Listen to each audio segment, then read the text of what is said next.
Today on Empowering Workplaces, we'll be talking about the perils of perfectionism with Jordana Confino, a certified professional coach, positive psychology professor, and founder of JC Coaching and Consulting, a company devoted to helping high achieving professionals enjoy greater satisfaction and sustainable success in their lives and work.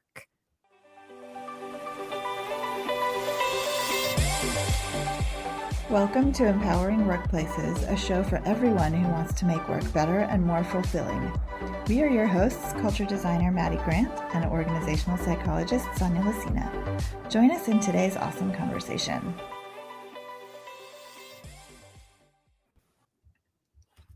Welcome to the show, Jordana. Oh my God, I'm so happy to have you on. I feel like we've known each other for a couple of months, and I feel like I've known you my entire life. I feel like you're my soul sister every time we connect and we talk about different things. I feel like you hear me, you see me, you speak to my soul. And every time I feel like I walk away happier and just like more enlightened. So I am so happy to have you on this episode with us because I know that everything, all of your experiences, everything that you have to share, that our listeners are going to benefit like so much from it as well. So welcome. Before we jump into all of the topics that both of us are so incredibly passionate about, I wanted to take a moment and let you introduce yourself in your own words, just so our listeners can understand who you are a little bit better, where you're coming from. And I feel like you just had such a wonderful journey that, again, I think so many people can relate to.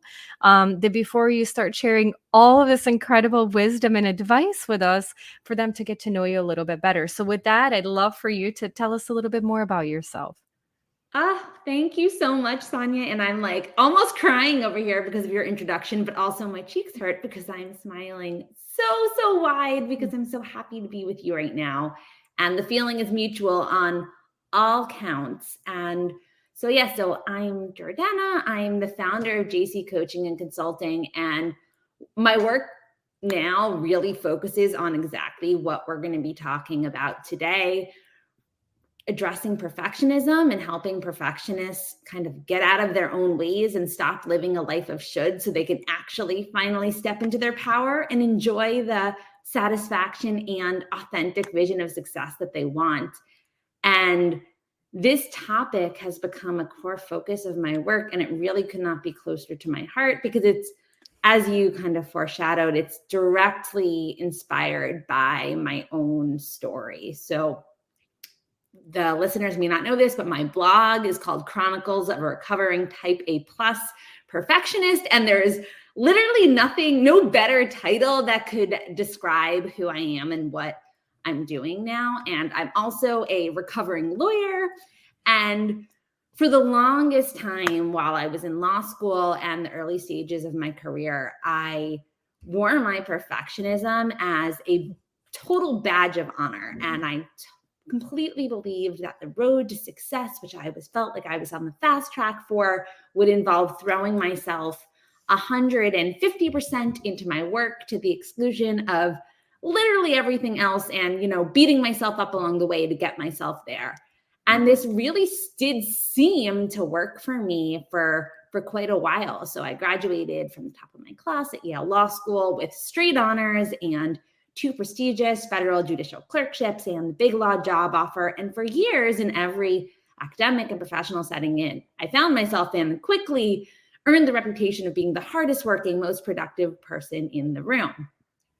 But as I now know is often the case, that eventually stopped working for me. And I eventually hit a real breaking point in terms of burnout and physical health issues, and also just what's the point of this? What is it all for? Where I couldn't keep moving forward. And it was at that point that, I kid you not, it was a last gasp Google search on how to be happy that led me to discover my first course on positive psychology, which is now really the foundation of all the work that I do.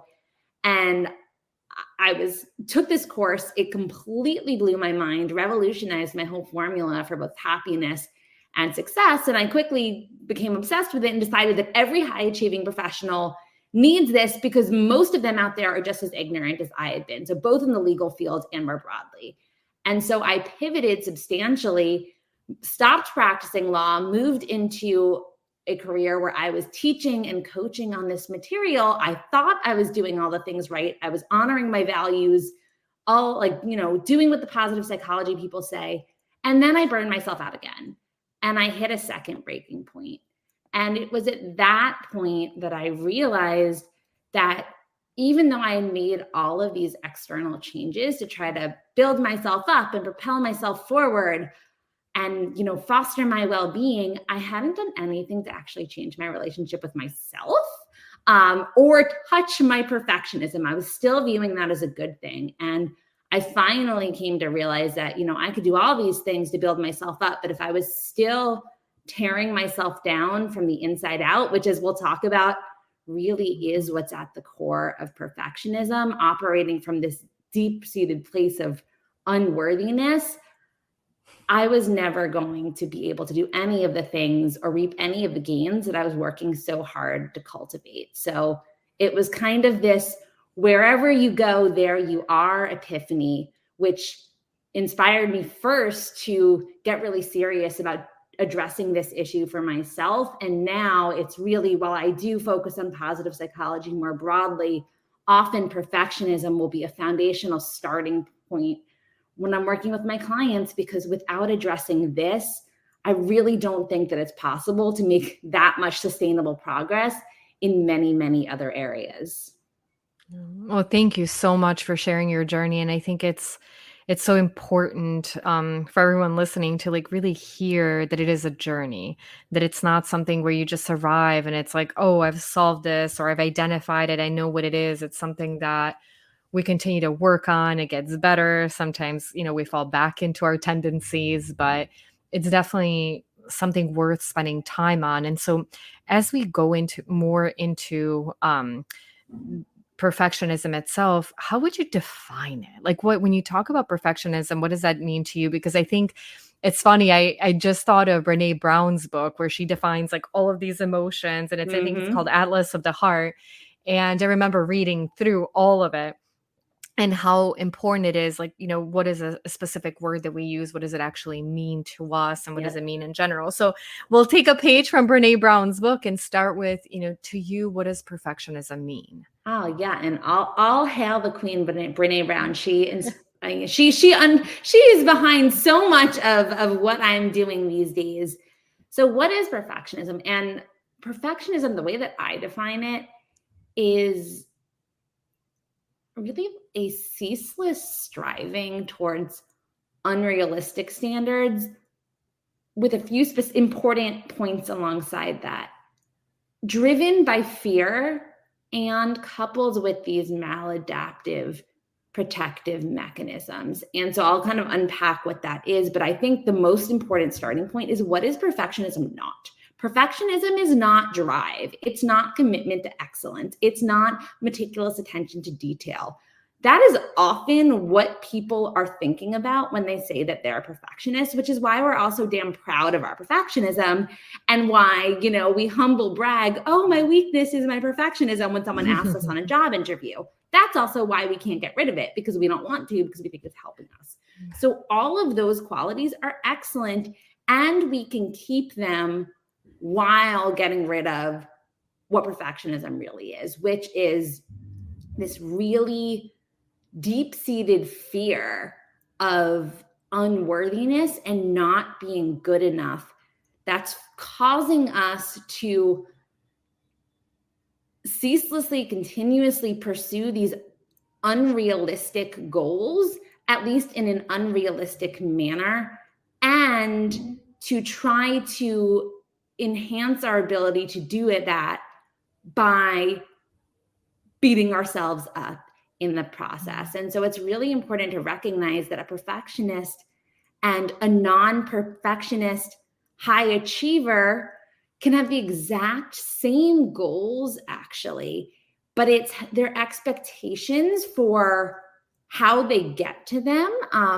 So for instance, a perfectionist, it has to be the shortest, most direct path, no room for error or setbacks or detours. So very much rooted in a fixed mindset. So if it doesn't go immediately and perfectly on the first try, it's never going to happen. Also, what's driving it? So is it passion or purpose and excitement that's driving it? Or like, are you playing to win? Or are you playing not to lose? Is it fear of not being good enough, or fear of rejection, or fear of not measuring up that's pushing it? And then the final piece is, how are you motivating yourself along the way? So are you recognizing that it's by nurturing and fueling yourself positively that you will be able to reach these high goals that you're setting for yourself? Or are you trying to blame and shame yourself into performance? Yeah. And well, I mean, from our many conversations how much that resonates with me, and I still catch myself sometimes, like, my perfectionism keeps me from being exposed, or keeps me from having other people find a place where they might believe I'm not good enough at something. And so it's that relation between, like, I was just reading another book of Brené's Brown last night, and the idea that, your work is not who you are. And there is this, it's two different things, but to me, it's still like, in my mind, I'm so actively trying to decouple them.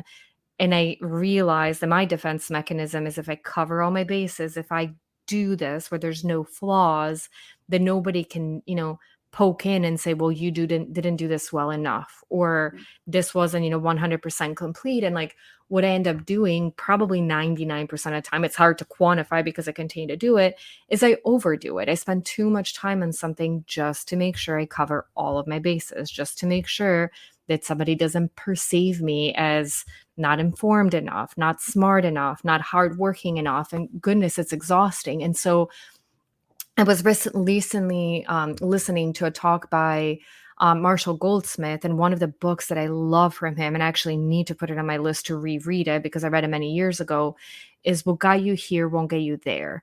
And I feel like one of the conversations I need to continue to have with myself is that, even if maybe like doing things to almost a level of perfection, or what I believe was my absolute best that I could possibly do, got me to a certain point in my life and my career, absolutely it's holding me back now. And like, I realize that, and I'd love your input on, one of the things that we've talked about are, what are some of the ways you see perfectionism actually holding people back? Because on the one hand, we're like, oh, but this has always worked for me, so if I keep doing it, surely it's going to continue to work for me.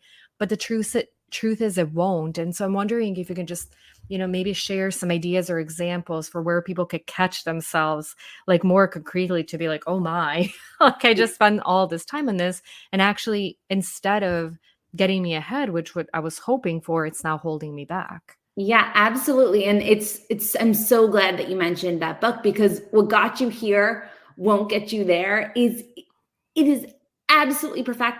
It is absolutely perfect for capturing perfectionism, because you actually see that perfectionism starts to really become a problem for people, usually when they're like 5 or so years into their career. So it's not initially, because in school, as long as you don't burn yourself out, which is a big caveat, which we'll talk about, and early in your career, it can serve you well when there's more or less right answers, or early in your career where your core function is really to be like a worker bee. So you're an implementer, you are following instructions and repeating what other people have already done. But as soon as you try to level up and work towards some sort of a leadership position, or something entrepreneurial, or any sort of creative or innovative venture where you're trying to add value in some unique way beyond simply repeating what other people have done, that's where perfectionism can really, really start to hold you back. And it's because, going back to that fear of failure, it's so deeply rooted in fixed mindset. So this belief that we can't really improve, so we don't set learning goals for ourselves. We don't think that we can learn from our mistakes. We don't recognize that making mistakes and having setbacks is actually the path to mastery and growth, as opposed to, total disaster, because we think we're so scared of exposing any shred of weakness that we will stay safely within our comfort zones, only doing things that we know we're already good at, so that we look smart and we look capable. But what this does is it completely prevents us from developing our capabilities, from doing anything remotely creative, thinking outside the box, or stretching ourselves to do anything new. So that's how it can stifle our growth and development. Another major way that it can get in people's way, and shows up in different ways for different people, but one is procrastination and perfectionist paralysis. So for a lot of people, they will spend inordinate amounts of time and energy procrastinating starting important tasks because they're so sickly scared that they won't get it exactly right on the first try. They'll end up just putting it off until the last minute, which just prevents them from using that time better and also from doing their best work. And it's interesting because people very rarely recognize that it's actually perfectionism is linked with procrastination, but it so very much is. And then another place, and this is one that I know both you and I, Sanja, this one really gets us. It's in the overwork. And here, this is in Tal Ben-Shahar's book, The Pursuit of Perfect.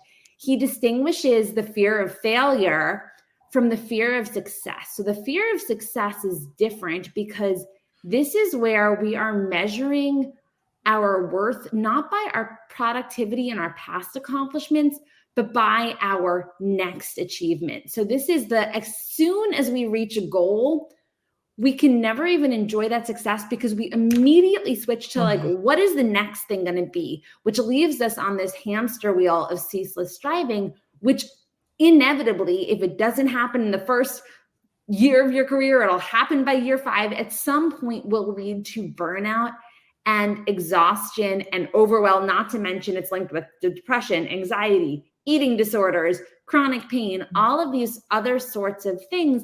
And what we don't recognize is that doing more isn't always better. And in order to do higher level work, we need to be giving ourselves space to just rest and process and actually think rather than just produce, but also to fuel ourselves with all of these other things. And this is going back to positive psychology. So with the connection, with the meaning and purpose, with the physical activity, like all of these other factors that we need in order to be able to perform at our best. So those are different ways that people can get stuck. But I just want to go back to one thing that you said at the beginning when you were talking about how our identities get so bound up in our work.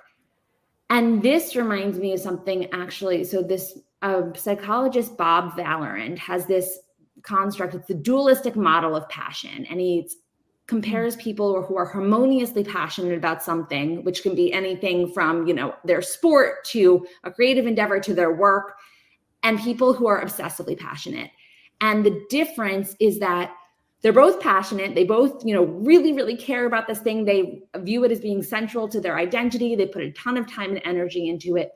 But people who are obsessively passionate, their identity actually depends on that thing, which causes them to be unable to disengage and pause, even when it becomes harmful for them.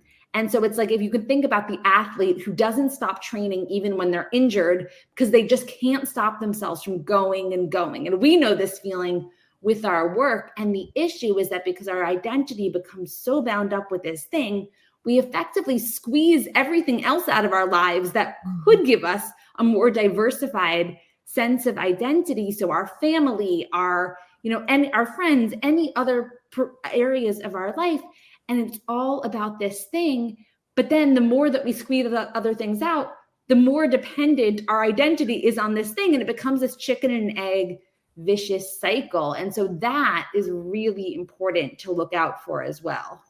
Yeah, no, I think that's such a good point. And to me, one of the things that I struggle with is it's going to sound funny.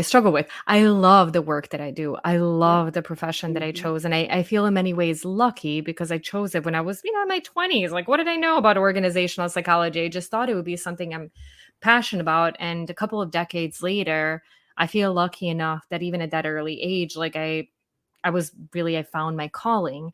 And to me, what happens is I think as I, blend my entire life and balance the best that I can, with my family and friends and all the other passions is but if I'm putting in this much time into my work and I work so hard at it, I want to be proud of it.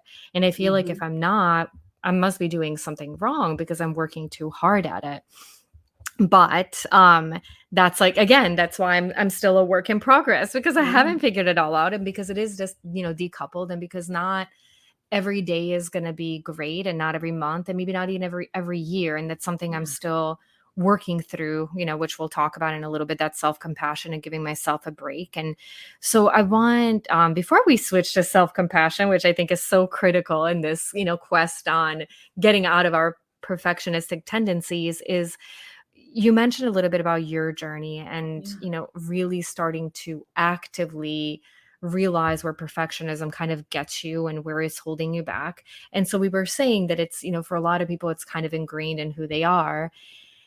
For me, one of the things that I try to do, getting out of it, is almost like turning more towards vulnerability and sharing the times and sharing the examples that, my goodness, I'm so not perfect in my life, because sometimes it would really, get to me. I'm a very positive, optimistic person. And people would say to me like, wow, you've got it all. How do you do it? I'm like, whoa.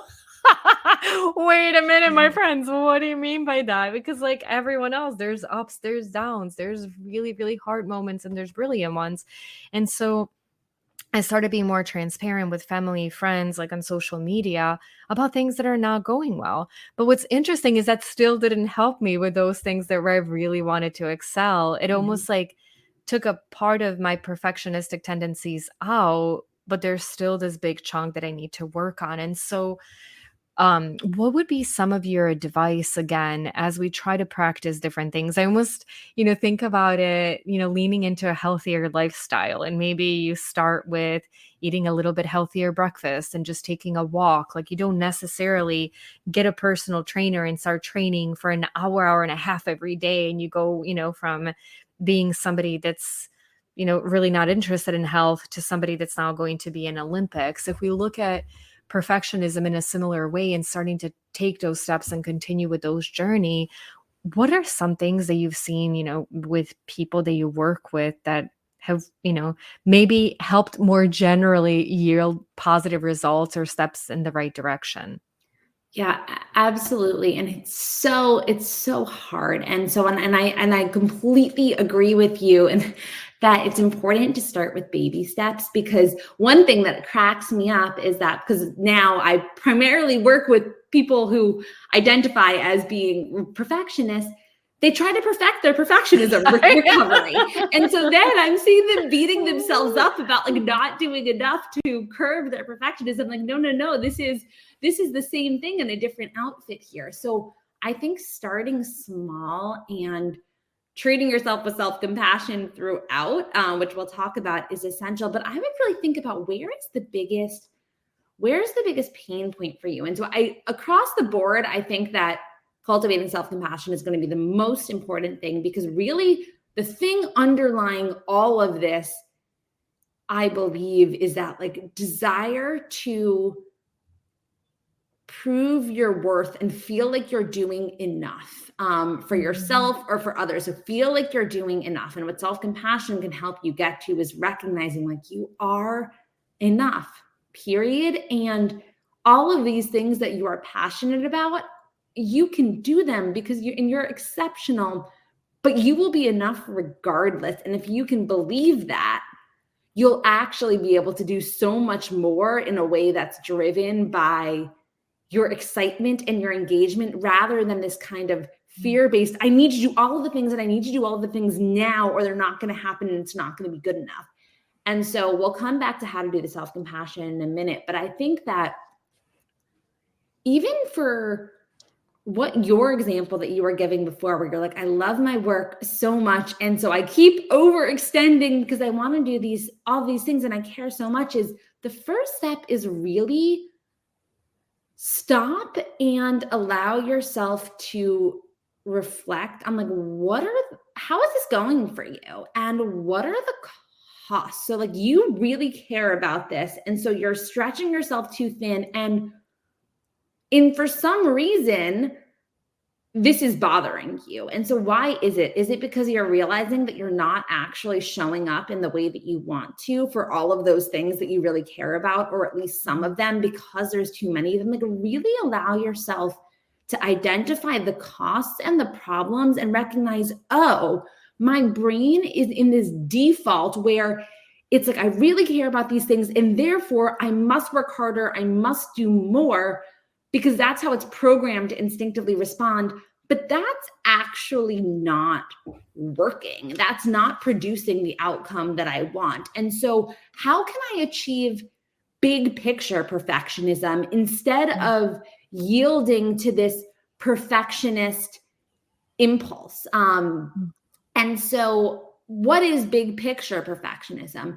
Big picture perfectionism is looking at how can I have the best outcome overall? So how can I do the best overall on the things that I care about the most? And recognizing that trying to do all of the things is not getting you that result, or trying to do whatever thing is currently in front of you 150%, because that necessarily depletes your time, energy, and focus such that you don't have enough to bring to whatever the other 25 things on your plate are. And recognizing that scaling back in certain ways will actually enable you to show up more intentionally and more fully for the things that you want. So I would say, like, even often perfectionists, like, they've never even done like a baby's toast, been able to do like a baby toast step of pushing back against that anxious impulse. So we always just give in to the anxious impulse, in this case, to do more, because the discomfort of not giving in that moment, because there's that fear, well, you know, I just want to do a good job. I care so much. And as long as I throw everything into it right now, at least this anxiety will come down, because I can tell myself that I've done everything I can. So we are, you know, pressing the easy button in the moment to bring that anxiety down a teeny bit. But over the big picture, what's happening is that each time we do that, we're increasing the overall pain of being perpetually exhausted and pulled in too many directions. And then whatever disappointment that comes anyways when we don't deliver the way that we want on the most important things, even if we did that. So being able to see that and sit with that discomfort, even, you know, every now and again. And so the issue is where I think a lot of perfectionists, they're like, oh, well, I tried and I didn't get it every time. So then you're like, okay, my identity is a hopeless perfectionist, a doomed perfectionist, and I'm just always going to give in. So we want to change that identity from someone who's just always going to get in to someone who is committed to achieving big picture perfection for yourself by honoring yourself and the things that you care most about.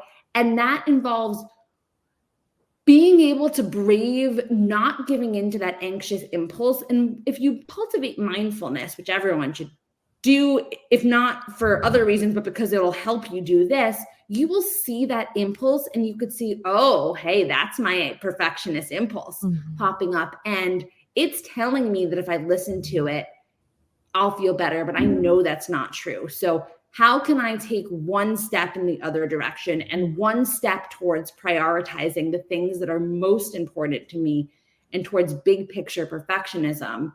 And then once you do that, allow yourself to pay attention and allow yourself to notice how much better you feel and better you perform when you're not pulling yourself in a gazillion different directions. And so that would be an initial point. Also knowing that it's never too late to take a step. So like even yesterday, I noticed that I had completely, after recently feeling like I pulled myself in too many directions, I realized that the first week of January, I had overcommitted, and looking at the projects that I'd signed up to do, I'm like, there's no way that I'm gonna be able to show up the way that I want to for all of those things.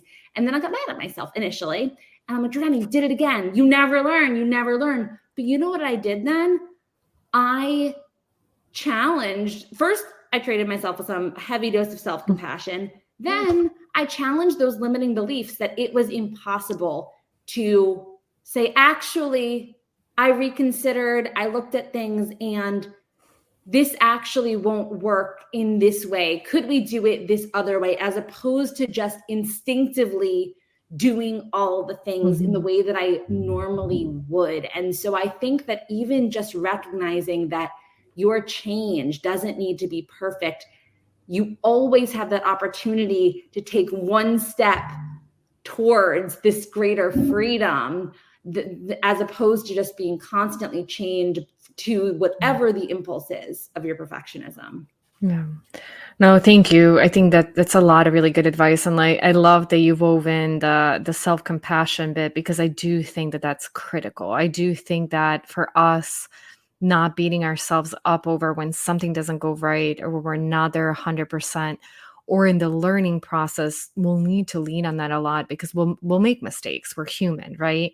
And we'll catch ourselves falling back on some tendencies, but not. And I think sometimes, to your point too, like our instinct might be quickly to get mad at ourselves.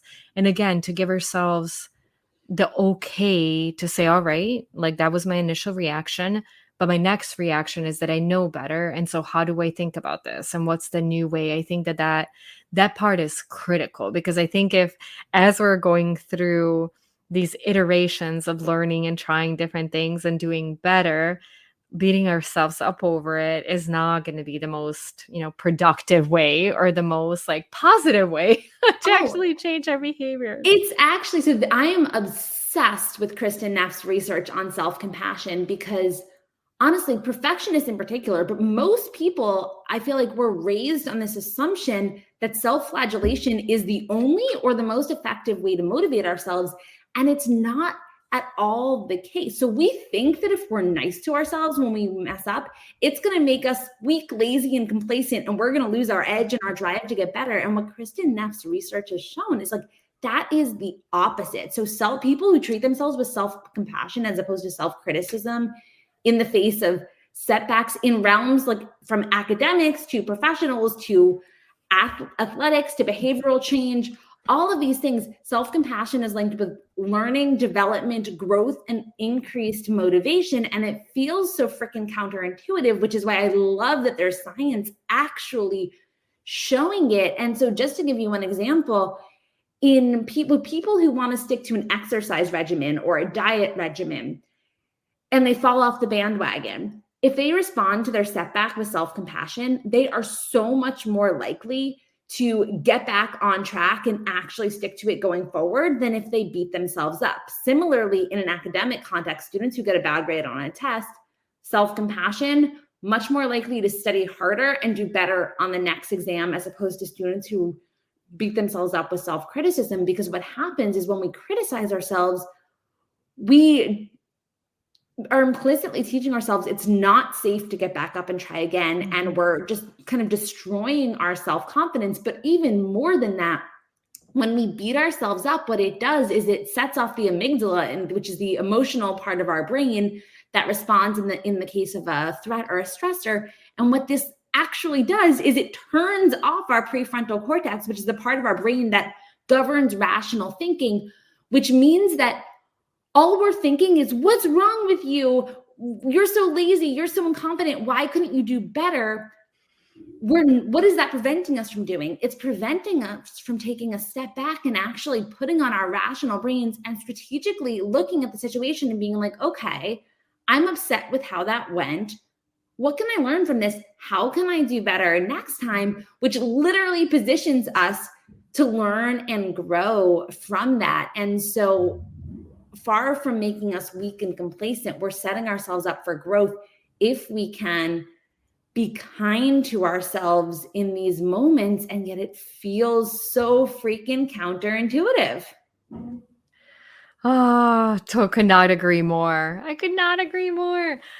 So as we start to wrap up, which I can't believe we have to do because I want to ask you a million more things, but turning around, one of the things that we've been focusing on a lot at Question Pro is employee well-being. And that's something like I mean, it's incredible how often that comes up in our client surveys as one of the biggest pain points, and it shows up in many different ways. And so we talked a lot about what individuals can do to help themselves. And so I guess I would love for you maybe to leave us with just a few words of advice around if somebody who's listening is a leader, manager, and even just any kind of contributor. You can always have, an impact. Or if it's somebody creating a well-being program, even better. What are some things employers can do to help their employees start to practice some of these things, start to change their behavior? Yeah, absolutely. And it's such an important question because our right now, so much of our workplaces are set up to glorify and reward perfectionism until it breaks people, and then we kind of shuffle them out and replace them. And so the first thing is modeling vulnerability and self-compassion yourself. And so, Sanja, what you do is amazing. And even if it doesn't help, even if it's not necessarily, helping your own perfectionism, modeling that to others, I can't tell you how powerful that is for them. So if you are someone who is higher up in an organization, sharing all of the challenges and the setbacks and the struggles that you've overcome, and as opposed to presenting yourself as this kind of perfect, all-knowing leader. And sometimes people think that that's how I need to inspire people, by giving them a model of perfection. And the truth is that they need to know that there is no such thing as perfection, that the only way to really produce the highest quality work and to develop is to be able to make mistakes and learn from them. So I think creating psychological safety and an environment in where that fosters creativity and risk-taking within the confines of, in a way that it would be constructive within the organization. That's how you're going to get the best ideas. And it's also how you're going to help address this perfectionism. I think also what leaders can do is be really clear about what's most important to them. So yes, in an ideal world, you're working for me, I would love for you to do 100 projects perfectly, but that's probably not possible. So what is the priority? Is the priority quality over quantity, or is the priority punctuality over perfection? Because you see how this could show up different ways. So it could be that, you're running around trying to do all the things, which means that you're burning yourself out and not doing the things well enough. Or maybe, you have an assignment and you are working so hard on that to make it absolutely perfect, but I need something done now. And so really making it clear, what is the most important thing, so that your employees feel like they can attain this high level perfection. So the best that's possible under the circumstances, putting aside unrealistic expectations. And it actually reminds me, I'll never forget this, in one of my earlier jobs, my boss sent me a kind of come see me email. And I was convinced that it was because I wasn't working enough. I wasn't doing enough. I wasn't taking enough counseling appointments for a certain thing. And it was actually, she said to me now, and she's like, Jordana, you seem like you're running yourself into the ground. I have a book for you. And she gave me Greg McKeown's book, Essentialism, which is an amazing book that relates a lot to what we're talking about. And oh my God, that was one of the best things that anyone ever did for me, because she was, telling me it's more important. You're not showing up as your typical energetic, vibrant self. That's what's important. You need to stop doing less so that you can start doing, what you do best again in the way that you do. And so I think really clarifying that, as well as, modeling these practices of self-compassion and vulnerability yourself, are amazing starting points. Jordana, I can't thank you enough for sharing so much knowledge, so many insights, inspiration.